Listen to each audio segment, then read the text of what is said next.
Welcome to our Amud Yomi Shiur. We are in our Amud Yomi Shiur.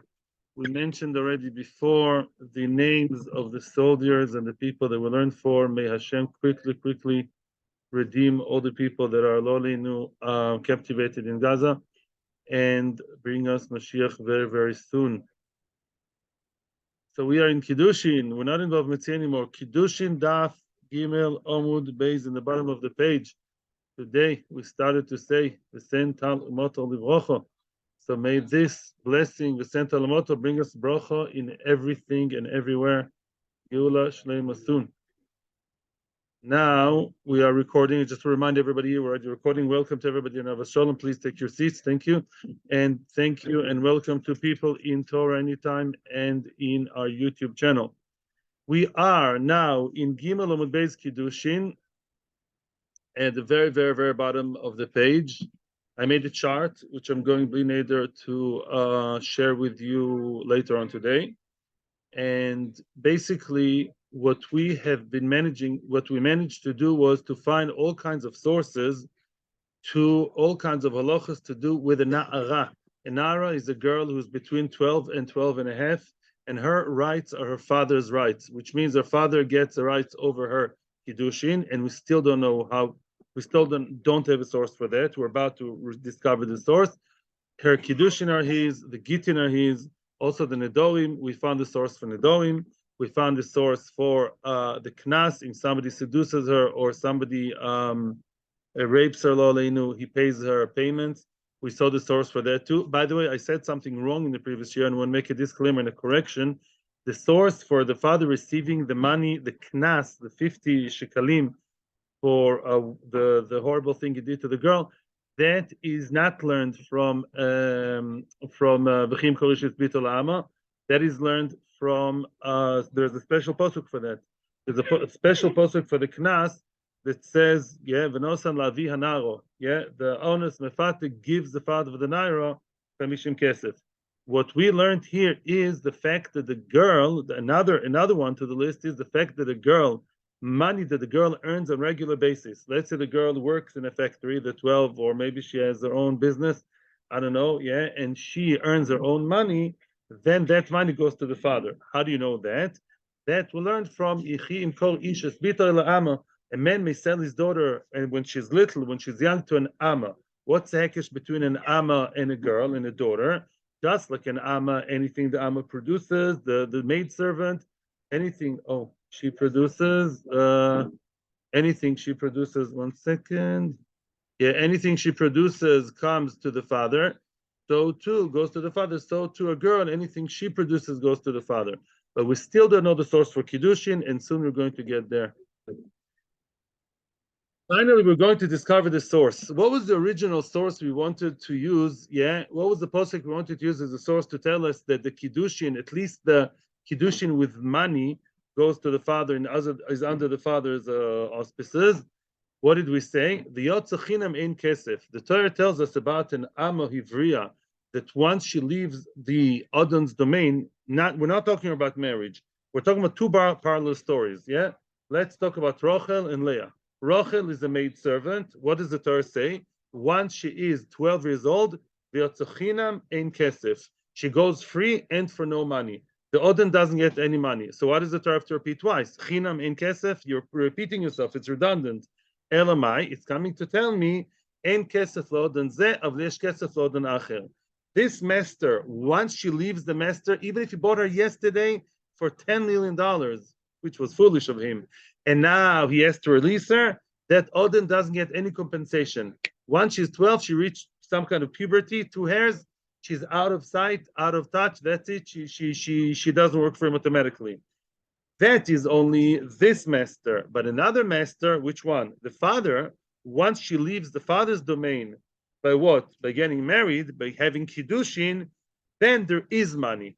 This master doesn't have money, but the father, upon her Kiddushin, does get money. That's what we wanted to say before. Now the Gemara challenged that originally and said, no, how do you know? Maybe there's no money when she's a slave, when she's a maidservant, but maybe there is money to who? To herself, by Kiddushin. Rochel, the maidservant, the master doesn't get anything. But when Leah, the girl who's getting married, maybe there is money. Which money? For herself. And that could be an excellent source to tell me that any Kiddushin, even if a 40 years old, there is money involved. To who? To herself. She's not a Ktana, she's a Gdola. By a Ktana, who said is beaten Osati Leisha, according to Rashi, who dealt with that. She's less than 12. But a girl from 12 to 12 and a half, maybe that girl, what does she get? She's her own boss. How do you know otherwise? Answers the Gemara. Ela mistabra, we just learned from Svara. The chika memait, when the Torah wants to exclude, meaning when the Torah gives us like the exact opposite of the case of the Amma, yetzia de kavoso kamemait, dalad amud aleph, which means, just like over there by the Odoin, who is getting the money? Not her. There's nothing financially involved. She's not financially involved. She was sold. And then when she's getting out of the Odon, who is not getting the money? The Odon, the big man over there, the big man. So too, what's the exact equivalent? What's the exact mirror image of that in Kiddushin? Not her. She's a little girl. Who does get the money? The big man. Who is the big man by a free girl? The father. So just like over there, a master did not get the money, here a male figure, the master, does get the money, and that is the father. And that is Rabbi Yosef the source. That is the main source for, according to Rabbi Yehuda, that's a source for any Kesef Kiddushin, and also the source for Kesef Kiddushin for a Naira. Ektana, yeah, for Naira, we're now discussing Naira. Now, Frek the Gemara now wants to, actually question that. Frek the Gemara, V'aloi damia hai yetzia laha yetzia. The two yetzios, the two exits, so to speak, in other words, the fact that the girl goes out of her master when she becomes 12, and now she goes out of her father's domain by marrying someone, the two exits, the two her going into a different reshus from the previous master are not the same. They're not the same. Why? Hosom over there by the Odoin when she's a maidservant, Nafkala Mirshus Odoin legamre. There, once she's free, the second she's bas mitzvah, completely free. She's absolutely not connected, detached from the Odin, legamre, completely. She has nothing to do with him, except that they both belong to the Jewish nation. They both have two eyes and nose and a mouth. Zehu. There's nothing to do with, he has no ownership over her whatsoever. However, over here, it's not the same. Over here with the father, when the girl is mekudeshes, does mekudeshes mean married? No. Mekudeshes means mekudeshes. When she means what? She's an Ashes ish, right? But does she live with her husband yet? No, because it wasn't yet. What's she missing still? Chuppah. She's missing the chuppah. And therefore, she's not completely out of sight and out of the ownership of her father. Akati, still, nevertheless, there's still something missing. Michsera misira lechuppah. Until she wasn't yet given over to the chuppah and she actually begins to live with her husband, until that happy note, she's still partially connected to the father. Why? Because says Rashi, her maise yadayim, a girl who is meureses, mekudeshes, and is a naira, while in that what we call engagement, it's not really engagement, between the kiddushin and the chuppah, she makes money. Every month she makes 10,000 shekels in the secretarial job. Okay, who gets the money? The father. Until chuppah, the father gets it. What happens if she gets yerusha? She gets what? Inheritance. It's also shvach. It's also a gain. Yeah, she got yerusha. Somebody inherited, bequeathed her money. Who gets it? The father. As long as she's not under the chuppah. So how can you compare? It's not true. Yeah, by the odon, he's completely out. The father's not completely out at all. He's still in the story. If so, how do you know that he gets the Kiddushin? You can't learn from the Odin to the father. It's not the same kind of Yetzia, not same kind of disowning, of releasing.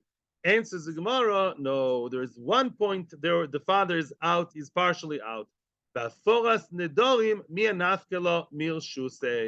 it comes to false nedorim, that's one item which we've mentioned in the previous Amud. A girl who's haforas nedorim, what does it mean? She made a neder. Kona malai, a hamburger, yeah? I'm not going to have hamburger my entire life. That's it, vegetarian, whatever. Yeah, then what? I'm not going to have them whatsoever. The father has the right to break the neder. To be made for the neder. Is that true about Naira who is Moirosa? Yes and no. And Naira Moirosa, and Naira, we're talking about the Naira. who's got Kiddushin, who was Mikudeshes, but not yet Chuppah. She's Naira Me'oirosa, it's called. When it comes to Nedorim, she is partially out of the Rishus of the father, the Tanan. Naira Me'oirosa, and Naira who is Me'oirosa, she's between 12 and 12 and a half. She got the ring or the money of Kiddushin, but she's not yet under the Chuppah. She's an Eshesi, who lives with the father and mother still, and she was Noider, pizza, hamburger, whatever. Avia Ubayla Lefir Nedoreo. The father's reshus is diminished.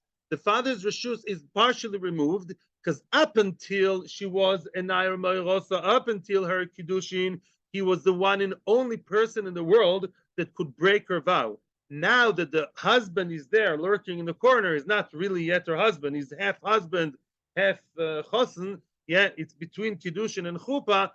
The husband also is involved and not just the father.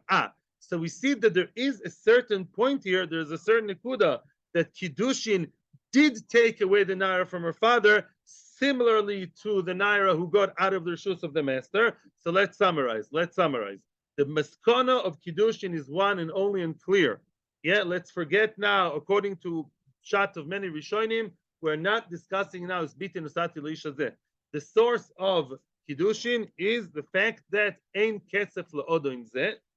V'yotzachinam in kesef is a redundant word. V'yotzachinam, she goes out for free from who? From the master. Nothing to do with marriage. And you know what free means? No money. Redundant words. The Torah is not, a website. So why is the Torah telling me extra words?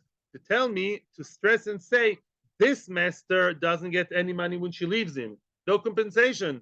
He paid $10 million for that girl 1 month ago. Foolish choice, yeah? Now, bas mitzvah, out. Bye. She says, boom, finished. And he doesn't get any money. Yeah, her puberty is her freedom automatically, as opposed to the father, which is what? When she goes out of her father's domain, meaning when she's mekudeshes, and now her father is not the only game in town. Why? Because for Nedorim, she went out of his reshus, and he's partially the owner, but partially the husband also. But yeah, in that case, he does get money. The Odin doesn't get money, but the tate does get money. The Ritva points out, I had a question, the Ritva gives the answer, and that is what? The Ritva says it's not exactly the same, because there she's completely out of the Odin. By Nedorim, it's half-half, but still there's enough of similarity. It's similar enough for us, Dr. Ritva, in order to tell me that, there's some workable comparison here. By the Odin, she's completely out. But the father, she's partially out, but still compare the two exits, so to speak. And we say, but the father, by the Odin, there's no money, but the father, there is money. And that's the source for the money of the father. Please watch out, because I'm going to send you all email with a chart with all the different halachas of Naira and all the different sources which we learned. Right now, I'd like to continue. Okay, fine. Ask the Gemara. Now we're going to delve into the drosha. What did we say? How do we know that the money of her kiddushin, and in fact the kiddushin themselves go to the father? V'yotzachina mein kesef. Extra words. V'yotzachina mein kesef is redundant. It's saying the same thing twice. V'ek the Gemara. V'yotzachina lehachi hu deosa. I agree with you that the word v'yotzachina, those words are extra. But is that what it's coming to tell me? The osa? Is this what the word v'yotzachinam, the extra word, is coming to tell me? Or the word ein kesef is coming to tell me that the father gets the money? We need it for something else. It's true that this limud is strangely, like extra words, but it's used for something else. And you can't use the same word for two different limudim. Tetanya. It says in the Brisa as follows, something very interesting. The yotzachinam. Now, I just want to point out one thing before we start. The Yotzachinam ein kesef, if you look in the Torah very, very hard, but you don't know Torah Shabbal Peh, the Torah doesn't say outright that girl, once she reaches bas mitzvah, 2 hairs, she's out. That's a Masoira. We know that her Yetzia, her going out, and the Torah stresses again and again, she goes out, we know that it's connected to age. We know that from Moshe Rabbeinu, okay? Now, the Gemara is now connecting those 2 extra words, V'yotzachinam, ein kesef, to tell me as follows. The Yotzachinam Elomei Bagrus. Listen to this. The Yotzachinam comes to tell me once she's a boigeres. What's a boigeres? Already 12 and a half, she goes out. Ein kesef Elomei naarus. And kesef tell me is once she's 12, then she goes out. This is obviously illogical, as the Gemara is going to point out later. Abai is going to ask later, or Abai, if she went out at the age of 12, how can she, what's she doing there at 12 and a half? She stayed, yeah, she was left, she had to skip a year, she stayed again in school, saying, yeah, what's going on? Yeah, so that's a question. Let's just leave that on the side. But right now, we're saying that there are two exit points, yeah? One for a naira, which is 12, and one which is a bogeres, 12 and a half. Yeah, these are two exit points in the life of the naira, which begs a huge question. And Rashi says, please leave it on the side. We'll discuss it later. In any event, the problem is here, what? You're telling me V'yotzechinim and Kesef is redundant to start talking about the father, the Kiddushin. Which father, which Kiddushin? It's coming to tell you about the naira herself, about the maidservant, that she goes out when she's a naira, and she goes out when she's a bogeres. No extra, no shmestra. Answers the Gemara, no. Answers the Gemara, no. Omar Ravina. Ravina is an Amoira Ratana. Remind me, please. Amoira, it's important to know. Omar, the Amoira Ravina, actually very late Amoira, says as follows. Im Ken, if the Torah only wanted to teach me one thing and not two things, if so, lemakro en kesef. The Torah could have skipped the letter Yud. My ein kesef. Why did the Torah add the extra letter Yud to the word ein? In other words, as you all know, in Hebrew there's ksiv mol, ksiv choser. How do you write Yom Kippur? You can write Yom Kippur with a Yud or without a Yud. Yeah, I'm saying leave modern Hebrew alone. But Ikra din of, yeah, didn't you learn it in Ulpan? I'm sure you did. Yeah, very good. Or before Ulpan. I also learned it in Ulpan when I was 6. Yeah, so then, yeah. So basically, you can write with or without the Yud, although that will be discussed. The fact that the Torah chose to use Ksiv Mole, which Torah usually doesn't, and add the vowel, as you'd call it, that teaches me an extra word. You play musical chairs, 2 kids can make it on 1 chair. Why? Because the words Ein Kesef are extra, and the Yud in Ein Kesef is an extra over the extra to tell me what? Ein Kesef lo dan zeh, avl yesh kesef lo dan acher. Yes, we'll learn 2 things. We'll learn one thing to tell me she goes out as a naira and bogeres, and secondly, the Yud, the shtika cutesy little Yud over there, which is extra, is telling me Ein Kesef to this guy, but yesh kesef to the tate when she leaves him and she becomes Mekudeshes. Maniu av, that's a father, as we all know. Frag the Gemara, okay, that's interesting. How do you know really that, yeah, that the Yud is strong enough to darshan the entire drasha? One would raise an eyebrow and say, we know the Torah is very holy, nothing extra. Ravina, you're an Amoira. So do you have a Messiah from anywhere pre-Amoiric era to tell me that one letter Yud can teach me an entire halacha? I'd like to get an earlier source, with all due respect. Says the Gemara, yeah, let's pass the back to Tana, the Tanya. It says in the Brisa, and this Brisa discussed an entire area, an entirely different area in halacha. The Tanya, what does it say about, let me ask you a question. A daughter of a Cohen, is she allowed to eat Terumah? Yes or no? Yes. When does she stop eating Terumah? She married the wrong guy. She married a non-Kohen. Once she's married, fully married, it's mashma. Rambam says Nesua and other Rishonim. When she's mamish living legally under the huppah with a non-Kohen, she lost it. She lost the rights. She left the fold. She lost the rights to eat Terumah. And then what happens if her husband died, the Israel, and she has no children? She's an almona and she goes back to father's home because she's an almona. Does she get to eat Terumah again? Yes. What happens? She has a cute little baby, boy or girl, from the Israel? No, you guys, I'm surrounded by big scholars. In other words, if she, the zera ein lo, you have to check and see if she has no children from the Israel marriage, then she gets to eat Terumah. But she has children from her Israel ex-husband who's dead. I'm not talking about divorce on purpose because that's a different halacha. I'm not entering there now. Then what? He died. He left behind a child of Israel. You're a mother of Israel or girl Israel. No Terumah for you, lady. So what does it say over there? It says over there, here's a brisa, the Tanya. Zera ein lo. It says she has no zera, and we use the magic word ein with the letter yud in it. Zera ein la. She has no children, therefore she goes back to daddy and mommy to eat trumi. Ein li elazaro. I only know if she has children, and then what? If she has a child of her own. That's from the Israel. She disqualifies her from eating Terumah. Zera zar minayin. What about if she had a son, she had a husband who died, lo aleinu, her son died, who was already married, and she has a grandson. She has one surviving member of her previous Israel family who was a grandson or granddaughter. Yeah, whatever, both died in Gaza. Chas v'sholem, yeah? Her husband and her son, a grandson is left alive. How do you know that that grandson who is Israel, how do you know that he too or she too would disqualify her from eating Terumah? You know what? Talmud loymar, zera ein la with the yud.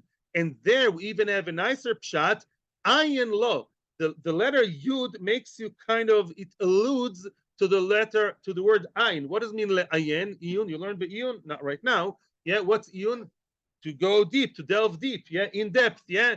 Yeah, but there's no good word in English for iyun, by the way. Yeah, yeah. Examine. No. Okay. All these translations just make English look much worse in light of Rosh Hashanah. Ayin law, you have to look deep and look hard and deep to see maybe she has a grandson. Her immediate family didn't survive. Ayin, because of the extra letter yud, to tell me what, to see and check if she doesn't have a grandson, although her son is dead. So that teaches, so you see what? You see that the letter yud makes a difference. I didn't invent it, says Ravina. Here's a brisa.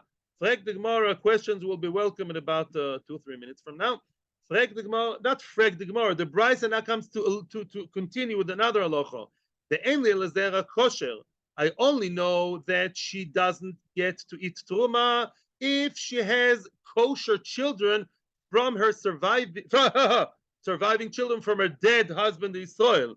Zera posel minayin. Let's say she has a mamzer. Let's say she has a, what you call in English, illegal child, halachically illegal, whatever, all kinds of forbidden relationship, this. How do you know that a child is illegal? Maybe an illegal child is not called a child. So maybe that would not disqualify her. Talmud loymar, zera ein la, ayin lo. We learn the same drasha teaches me again, zera ein lo, ayin lo. Look hard and see. Maybe she has a son that she doesn't want people to know about. Look hard and deep and see that. Tosfos points a question here. Tosfos asks a question. I'd like to see it inside. If we have time at the end of the page, maybe that will be our trophy Tosfos. Tosfos points out that more doesn't make sense at all. Because if she has an illegal child, then even if she didn't marry any soil, she's disqualified for Terumah.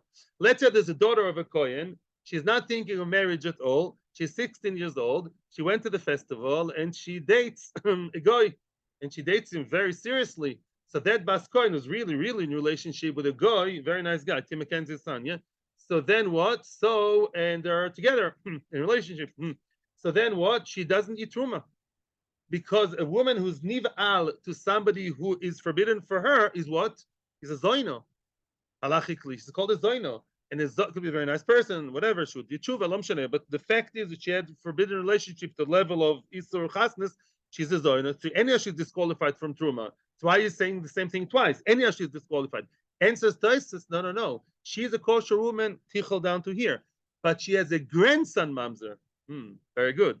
In other words, one limud is teaching me if she has a grandson bichlal from her husband Israel, everyone died except her grandson, disqualifies her. What happens? She's kosher, but her son or daughter were playing the field. She has a grandson who's a mamzer. How do you know even that disqualifies her? From the same pasuk, ein la ayin lo. Break the Gemara, sorry, there's a limit. What did I just told you? What do you all know? You can't learn two things from the same letter. Excuse me, we already used that one little yud to tell me bichlal about the grandchild, that any grandchild, even kosher, disqualifies her. How can the possible grandchild, the mamzer, how can you too take a piggyback over here? And it says the Gemara, no. A regular kosher grandchild, we don't need the yud of the ayin law. It was a mistake the way you read the brisa. We don't need to tell me one pasuk for children and an extra yud for the grandchildren, because we have a rule in Yavam Daf Samech Beis, the bnei bonim aren kebonim. Grandchildren are like children. We learned it from a pasuk not so famous from Divrei Yomi. In Divrei Yomi, this pasuk calls grandson and son to the same person. If you cheshbonos, so grandchildren are like children. Yeah. By the way, how do you know that it's in Yavam Samech Beis? Sav, grandfather. Yavam Samech Beis, Sav, grandfather. Now we all know. that the source of Bnei Bonim Kebonim is from Yevomis Daf Samech Beis. You know, Sav is grandfather. Yeah, you are the Sav of the Kala. Now, in any event, Yitzrich Kro Lezera Apostle. The one and only limud we have is the Zera Apostle. Let's now summarize. So now, Rav Ashi told us, Ravina told us, I'm inspired by a brisa who told us in the realm of not eating or yes eating Terumah that the letter Yud is something you learn from, right? Regarding what? That her mamzerdik, a grandchild of an Bas Cohen who married out into Israel, does not eat Terumah. Oh, so here it says Yud. So now I can also feel confident enough. My name is Ravina, and I'll tell you also when it says V'yotzachinam ein kesef, it's coming to tell you two things. First of all, Naira and Bogeres, different ages, and also ein kesef lo den zeh, aber yesh kesef to the father. Frag the Gemara, that's very nice. You just passed the buck to the Tana. That's a very nice advancement, but still, Frag the Gemara, your question will be welcome soon, promise you. V'tana gufei minale de dorishochi. Still, how does the Tana know, that Bechlal, now, this is a different kind of question. If you follow Rashi, we're not asking the Tana, how do you know to darshan? You don't ask him that on the Tana. The question is, how do you know that the letter Ein, that the word Ein, can be written both Ksiv Chos and Ksiv Mole? Where in the Torah did you see, in other words, it's true, in modern Hebrew, or in even in classical Hebrew, the word Ein, which means there isn't, Nishdu, is never written without a nun, without a yud. It's always aleph yud nun. As far as I know, right? I went to first grade ulpan. So now, the question, right? So how does the Brisa know? Did we find words in the Torah where the word en or similar word is written without a yud, so you can call it ksiv molek ksiv choser and claim that the yud is an extra letter? Is that so? Says the Gemara. Oh yeah. Ksiv, it says twice, not exactly the word ein, but a similar word. It says me'en bil'am. Which means it's not exactly the same word, but it's similar. The word me'en, which means refused, is connected to the word ein. Lema'en really is philosophically connected to ein. Vayemoin, Yosef Atzadik, vayemoin. It's all movement today. Vayemoin, me'en means refused, and the word me'en is spelled without a yud. Bilam refused. Me'en yabmi, the Yavam says the Yavama, he refuses to marry me, refuses to consummate the zika. So the word me'en could have written with yud and is not written with yud. So when the Torah, right, the lo ksiv behu yud, says the Gemara, yud is not written there. The Torah could have written and maybe should have kivyochol written yud because it's connected. Ksiv beyud shma min al-drashu de oso. Very good. In other words, the fact that here the Torah chose to write ein and not en, and yes, a very similar word me'en is written without a yud and ein is written with a yud. That shows me that when ein is written with a yud, it comes to include something. What does it come to include? By the girl of the Cohen, it comes to include a mamzer, the grandchild, who also disqualifies her, right? And by us, when it comes to a girl who's a naira and leaves the domain of her master, ein, the extra yud, comes to teach me there is no money to the Adon, but there is money to the master, the father, when she gets the Kiddushin. Question time in my tea time. Now, if you look at all the sources, and I promise you, Blina, there's a chart coming, or 90% there. If you look at your mental chart in your mind, one section says money gained by the girl. We're not talking about knossos and stories and money, kesef, money, and geld. All three things she gained, she made money somehow. Either she made it, she works in a factory, she works, whatever she does. That money goes to who? To the father. Well, Kiddushin money is also money that she got. Let's say she finds a metzia, she found an object in the street, also goes to the father. So, Frek the Gemara, why do you need two different sources? Why can't we just lump them together, learn one from the other? In other words, Dr. Gemara, if the Torah, let's say, only wrote to me Kiddushin, and I know that the Chosen gave her a nice ring, by the way, the ring of the Chosen of the Kiddushin cannot be too fancy, for reasons we'll see later, it's a nice gold ring, I don't know how much it's worth today, I don't know, 200 shekels, maybe more, I don't know, 250 shekels, she gave it to the girl, what do we say? Goes to the father. So if I know about Kiddushin, I automatically know about all other gains she makes, right? The money given to her goes to the father. Why can't we make our own logical hekesh, binyanav, and say, so to other monies would go to the father? Why do we need two separate sources, one for Kiddushin, one for other monies that she's making? Answers Gemara, we need both. Because of Achmoni Kiddushela via, had the Torah only wrote the Kiddushin, the money she gets for Kiddushin goes to the father, I would have said, Hava Amina, Mishum Delo Tarcha Behu. You know the Pasuk? Easy come, easy go. She was not Toracha, she did not work for this money. This nice young man gave her a very nice ring. Whoa, whoa, whoa, yeah. She didn't work hard for that. And therefore, it's more moral and more into human rights to say, you didn't work for that girl, give it to your father, like a mitzvah maybe. She worked hard for the money. She worked hard. She made those 10,000 shekels by working in the factory very hard. Yeah. So if so, maybe Ema Didohavu, maybe they belong to her. I wouldn't have said automatically the money that she gained with blood, sweat, and tears, maybe that doesn't go to the father just like Kiddushin do. Kiddushin easy, and while the money earned hard is not so easy, maybe that stays there, it doesn't go to the father. That's what the Torah had to tell me, to tell me that the money, although she gained the money, she made the money with hard work, still it goes to the father. So tell me only the other one. V'yashmin, sooner coming to your point, Ellen. V'yashmin and Maaseh Yadel. Had you only told me Maaseh Yadayim usually is an ongoing steady job. Maaseh Yadayim means money that she earned, she made from working. She's babysitting the entire neighborhood. Uses only her for babysitting. She's making thousands a month. It's a new neighborhood, yeah. All the Maaseh Yadayim, she every night she works. I would say, listen, the kamitzeno minei. Because she's supported by the father, soon we're going to see if she is or isn't. We assume at the age of 12 till 12 and a half, she's supported by the father. He pays for her school and he pays for, I don't know, sneakers and for food and for hair things. So he pays for her stuff. He expects not to be the, what we call in Hebrew, the friar, the underdog. I'm paying for this girl's everything, education and everything. She doesn't need the babysitting money. Not fair. So the father is expecting to have an ongoing agreement. I support my daughter. My daughter should give me everything she makes, similar to husband and wife, because that's something he expects because it's an ongoing steady salary. Kiddushin, hopefully, is not something every month or every day. Kiddushin came from, it's her luck. She got that guy to all of a sudden be Mekadisher, giving her something out of the blue, one off. That's not something that the father expected. The father going to say, I'm working hard to support my family and support that shnuk of 12 and I give her everything, so I expect the Kiddushin. It's not part of an ongoing agreement. It's something that came just like that all of a sudden as the one-off. Ema didohavu. Maybe in that case, the Kiddushin should stay hers and not go to him.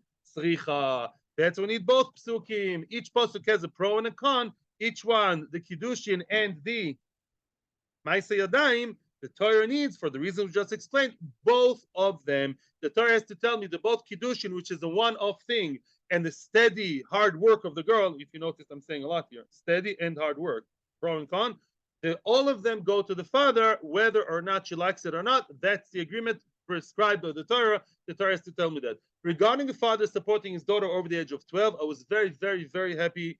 I was very confused because remember the Gemara in Ksubas Daf Mem Tes Amud Beis.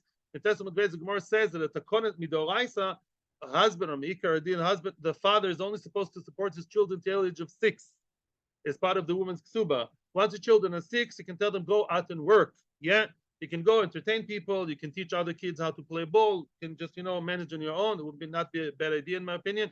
Yeah, I'm joking. I'm on YouTube. Yeah. And my 8 years old could make a lot of money, I think. He's a very talented kid. Yeah, in any event, but I'm happy sitting in Cheder. Comes the Takonas Usha. Later on, in the times of the Mishnah, the Beis Din in Usha established the Takona that until the age of 12 or 13, you have to support your children. Me'ikar Din, past the age of 12 or 13, you can tell them, deal with life.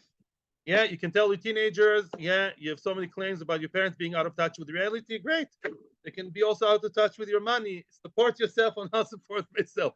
That could be some Ikar Din. So why do we say that she's supported by the father? Says Tosis in Gitin, because that's Minhag Olam.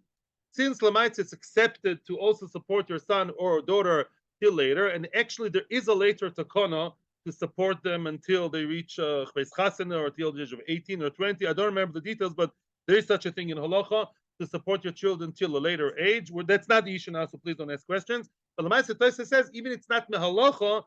Gemara here talks, in what's common, what's the accepted minhag. It's accepted to support your children even after they are 12 or 13, and therefore the fathers expected. At the end of the day, we say he gives her the money. However, Ellen, I don't think it's a condition. In other words, if a girl, all of the girls' gains and profits till the age of 12 and a half, if she supports herself, does she get the money? I'm not sure. It's not mashma like that. I mean, the money goes to the father midoraisa. I don't think it's conditioned on him supporting her. I don't think so. I think she gives him the money whether she likes it or not, and whether she supports it or not. Kach nirali. I'm not 100% sure, but that's what it feels like from learning the Mefarshim, but maybe I should do better. There's a quick session of questions now, but not long. Yes, questions are welcome as long as...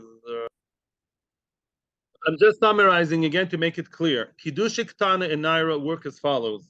The Ktana and the Naira have no yad, they have yad made, but they have no permission to marry on their own, right? The man is Mekadesh the Ktana by what? Giving money to the father, and the father only. I said the ring is an example. He doesn't put the ring on the finger of the Ktana or the Naira. He gives money, whichever shape or form of money, pruta or more, to the father of the Ktana / Naira, and then she becomes his wife. Weiter, 2 dots. Gufa. Now we come to the real big question that we promised to discuss before. The Yotza Chinam, Elohim Bagus. Yeah? The first pasuk, she leaves for free, for no money, means that when she's Bogeres, meaning 12 and a half, she leaves the master's house. Ein Kesef, Elohim naarus. Yeah? Ein Kesef, the other extra words, Ein Kesef is telling me when she's a naarus, she is 12, she leaves the house of the Odoin. And the obvious question is, if the Torah would tell me naarus, that she leaves when she is 12, I don't need to know that when she's 12 and a half, then of course she's out of there completely, right? If she leaves at the age of 12, then clearly at the age of 12 and a half, she's obviously free already. Omar Rabba, says Rabba, Bazeh v'limed al zeh, which means the Gemara is going to give a very, very famous example soon, but let me first explain the way it is. Pozev limdo means as follows. Imagine yourself, the Torah would say just one of the two statements, V'yotzo chinam, without saying in kesef. And let's say you knew from Halacha Mishima and Sinai, from your Rebbe, it's something about being old, being mature, being of older age that gets her out. Which age would you connect it to? 12 and a half. You wouldn't have known about 12. Why? Because usually we try to minimize the chidushim. The Torah is mechadesh, that age alone makes her free, and he's left high and dry with his tongue sticking out, right? The Odoin. That Chiddush, I and you and everybody would automatically learn that one esoteric word, Chinam, would tell you what? A girl who's a Bulgaris is 12 and a half. You're very smart, mister, to tell me, I already know. Yes, you only know about Bulgaris because there are 2 psukim. Only because there are 2 psukim, there are 2 variables in the equation, x and y. Yeah, then you there's an x and a y in the equation. Then I know one of them is for Naira and one is for Bogeres. Meaning because Bogeres is mentioned, we say, so what's the extra one? There's another variable besides Bogeres, which is obvious. It's coming to tell me an extra chiddush that even a younger girl, even she goes out. If you don't understand it, the Gemara will give you an excellent classical example which appears all over Shas. Me did that, not meaning the Meforshim. Me is similar to Davatoishav v'Sochir. We compare that to another halacha, again about eating Terumah. Let me give you a small introduction. Besides the Cohen's wife and children, who else eats Terumah in the house of a Cohen in the olden days? Terrific. Ivri Knaini? Only Knaini. Eved Knani is owned by his master. It's the only person in halacha that can be owned by another person is an Eved Knani Shivcha Knanis. An Eved Knani is owned by the Kohen and therefore eats the Terumah. As opposed to an Eved Ivri who is absolutely not completely owned by his master, not at all. He gets very nice conditions, yeah. The Toishav v'Sochir. There are 2 types of Avodim Ivrim, and none of them gets to eat Terumah through the Odoin HaKoyen. What does the Pasuk tell me and how is it connected to us? The Tanya. It says in the Pasuk. It says, I'll read you the Pasuk. It says, Toishav v'Sochir Lo yoichal kodesh. It says v'chol zar. What's a zar? You and I are zarim. Everyone in this room except for Yaakov are zar. Yeah, people who are non-Kohen don't eat truma. Toishav v'sochir v'toishav Kohen v'sochir lo yochal kodesh. A toishav, a citizen, meaning an eved who's there for a long time. A sochir, a hired person who's there for less time. There are two types of eved ivris. Those two types, none of them eats the truma of the Kohen. Let's see the brisa. Toishav the konu kinyan oilam. What does it mean kinyan oilam? It's a type of eved ivri who, yeah, does he have an earring? No, he has a hole in the ear. Why? Because at the end of 6 years, it says, I love my master, my wife, my children. I want to stay here. Stays till when? Till the Yovel. That's called a toshav. He's a citizen. He's kavua. He's yoshev. He's settled. Yoshev. Sochir, the konu kinyan shonim.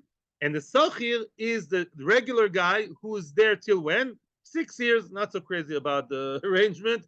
He's going to leave after 6 years. Yeah? None of those, neither him nor him, none of them eats truma. You tell me, which one is more connected to the Kohen? The one who's there for 49 years or the one 6 years? Obviously, the 49 years. And even he doesn't eat truma. Brek the Bryce is shouting, Yomer Toishov, Lo Yomer Sochir. Let the Torah only tell me Toishov, which is who? The guy who's there for 49 years. And the Torah doesn't have to tell me Sochir, the one who's there for less time. Why? The one who's fly by night, only 6 years. Bani Oima, I'm not stupid, excuse me. I'll figure it out myself. The one who's there, as they say, you know about all these maids and house, yeah, they're part of the family. The one who's there for 49 years, you've seen already my grandchildren and children, da, da, da, da. Yeah, that guy doesn't eat truma, although he's extremely connected. So the one who's the guy who can't wait already to leave in 6 years, all the more so that he doesn't eat truma. So why does the Torah have to tell me both Toshav and Sochir, right? It's redundant. It's very similar to Naira and Bogeres. And says the Gemara, and this is now explaining what I told you before, Ilu Ken, had the Torah only tell me Toshav, Toshav is not clearly talking about the guy who's 49 years. Toshav is a very esoteric word. It's an X in the formula, like you have a Y in the formula. Haisi Omer, I would have said, wait, you know who's this guy who doesn't eat from the Kohen's Terumah? Toishav, I would have interpreted, I would have translated Toishav's the Konukin and Shanim. I would have alleged the word Toishav to who? One who's there for 6 years. 6 years is a Toishav, 6 years is a long time. Maybe that's considered the one who's a Toishav who doesn't eat the Terumah.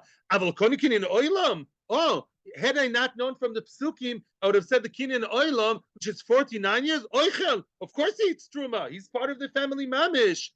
Ah, you're very smart only when you have when? 2 psukim. Only after we use the, in inverted commas, the redundant word, only the X reveals to me that there is an X and a Y. Only once you have the word sochir and the word toishav, that can start placing everything in its place to tell me. Only after you have the 2 chidushim, you have one pasuk which has toishav. Toishav alone, I would automatically say, of course, Toshav doesn't eat. It's a 6 years guy. Doesn't say what Toshav is. Doesn't say. Only when you have Toshav and Sochi, you say, oh, there are 2 players here on the chessboard. Ah, must be one is a 49 and one is 6. Oh, even the 49 guy, even he doesn't eat. That's a walker of the Chiddush. Same thing over here, but an Naira and a Bogeres. You're only smart to tell me that a Naira leaves only after you know that Bogeres leaves. Then you know that Naira also leaves. However, the Gemara right away rejects it because it's not at all the same. Omar le Abaye, Abaye makes a terrific challenge here, which I'm sure some of you figured out yourselves. Midami, how can you compare it? It's not at all the same. Possum over there, Trei Gufeninu. Over there could be 2 separate people, one Toishov, one Sochir. There are 2 exit points to Avdus of a man. Which are, what are they? The same man, we can have 10 avodim. Some may leave after 6 years, some after 49. How long does it take to educate? How long is education? In some countries, 6 years, even in the same country. Some people, 12 years, and some people get education, 5 PhDs until the age of 40, right? When did you finish education? 18, maybe, right? Or 45. There are many exit points. And then you can play the game of Toishav and Sochir.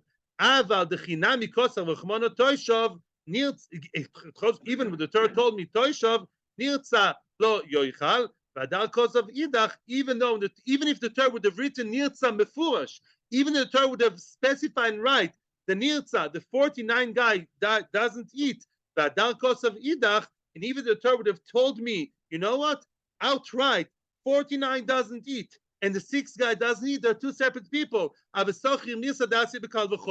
Why'd be redundant? Because let's say the Torah would have told me outright, first black and white, none of them eats. Neither the 49 guy, neither the 6 years guys. It's not illogical. It's just extra. You could have learned it from Kal V'chomer, right? As you were asking before about another point. I know Kal V'chomer. I've been in Amud Yomi for many years. So what? Oh, why can the Torah learn Kal V'chomer? Wouldn't be the end of the world. Listen to an unbelievable Yesod. Wow. Sometimes it's a question why and when. Sometimes the Torah, even things that could have been written by Kal V'chomer, the Torah takes extra care, tircha, and writes them outright. Which means, when it comes to Toshav and Sochir, it's not so illogical to write Toshav and Sochir. Why? Because at the end of the day, you have two people in the same household belonging to Mr. Cohen.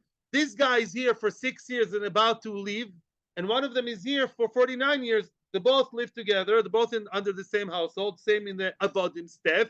And the Torah is telling me extra words. He doesn't need Terumah, and he doesn't need Terumah. It's an extra word written because sometimes the Torah wants to be specific. The Torah doesn't always want to use Kal V'chomer. Now comes the punchline of the question. But over here, Rebbeinu D'Alma Kula, the story of Nair and Bogeres is outright illogical. Why? Chad gufahi. There are no two options. One girl can leave Nair and one Bogeres. There's only one exit, one time. Kinafka lo. Yeah, when she leaves Benairus, when she left as a girl, and that's the first exit. All girls who are 12 and a half were once 12, right? Yes. If so, if all girls leave when they're 12, Bagus Mebai. When she's a Bogeres, she's 12 and a half. What's she doing there? It's illogical. There's no such case. Correct, Abaye. Yes. So he's saying it's illogical. Very nice. It's not like Toshav and Sochil. If she left at the age of 12 and all girls, it doesn't say, if the girl says, I like my daddy, I like my dolly, I want to stay. No, there's no such thing. By the avodim, the Torah says outright, there are two options. Yeah, he lives at 6 years. But if the Eved says, after Sadonis, Ishti Bezbona, there's a yes or no. But the girl, it doesn't say that. It says she leaves when she's 12. Goodbye, Charlie. So then 12 and a half, what's she doing there, Bichlal? Elo Amar Abaye, your questions will be welcome in 3 lines. When Abaye talks, and then you can ask your questions. Elo Amar Abaye. Therefore, Abaye is coming to tell us a whole new story. Lo nitzracha elo lebeger de elonis. It's coming to talk about the beger, the bagru stage of an elonit. There's one kind of girl who's not been through puberty, to say it in English, like one of my talmidim in Reshit actually defined it very well. An elonit is a girl who turns not very quickly actually, who turns straight from a katana to a boigeres. What does it mean? An elonis is a girl who's actually doesn't have any feminine physical features. Yeah, she doesn't have, without going to details, neither this nor that. And up until the age of 20, we sort of wait and see, is she a late bloomer? And eventually at the age of 20, she's going to look like a woman, or maybe she will never look like a woman her entire life. So once this Elondit is 12, and we see her at the age of 12 that she has thick voice of a man, and she doesn't have this and that and the other. So we start asking questions, and until the age of 20, she's in a question mark. Once she's 20, we say, that's it. There's no development whatsoever.